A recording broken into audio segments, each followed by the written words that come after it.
MMIP stands for Missing and Murdered Indigenous People. Essentially what it comes down to is our people are being taken, our people are being murdered, and it's happening in plain sight. A lot of the perpetrators of the violence on Indigenous women are non-Indigenous men who are able to come onto reservation space and do harm and not come to any justice because of their non-Indigenous status. So the tribal courts have no jurisdiction over them. The state courts have no jurisdiction over that reservation space, and the only people that do have that jurisdiction are the federal courts and the federal police, which are the FBI and the BIA. So when an Indigenous woman is murdered, in a way it's like, I mean, the FBI is not going to come investigate what they consider to be a small-time murder.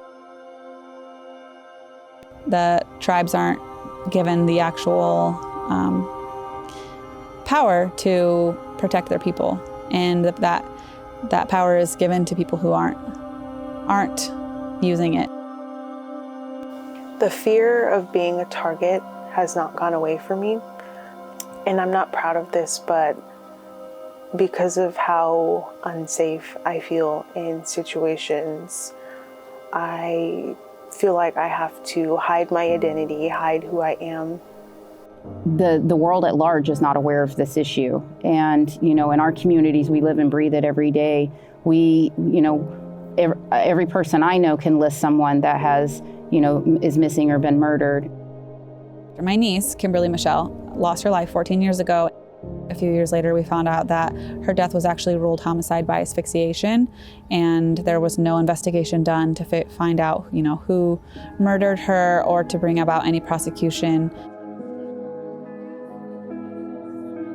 Today's event was about raising the awareness of those that have been affected by this in our community.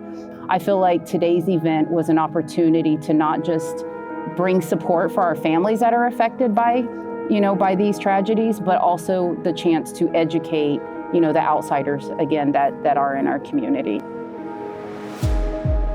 These settings that we all expressed are very uncomfortable and are very hard to share, but we're here for a reason, and we're still here.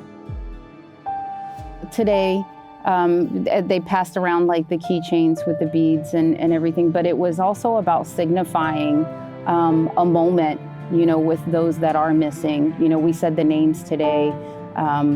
We talked about a really deep topic, and when I know every single one of us touched on connecting and healing and getting to a place of healing our communities through these conversations.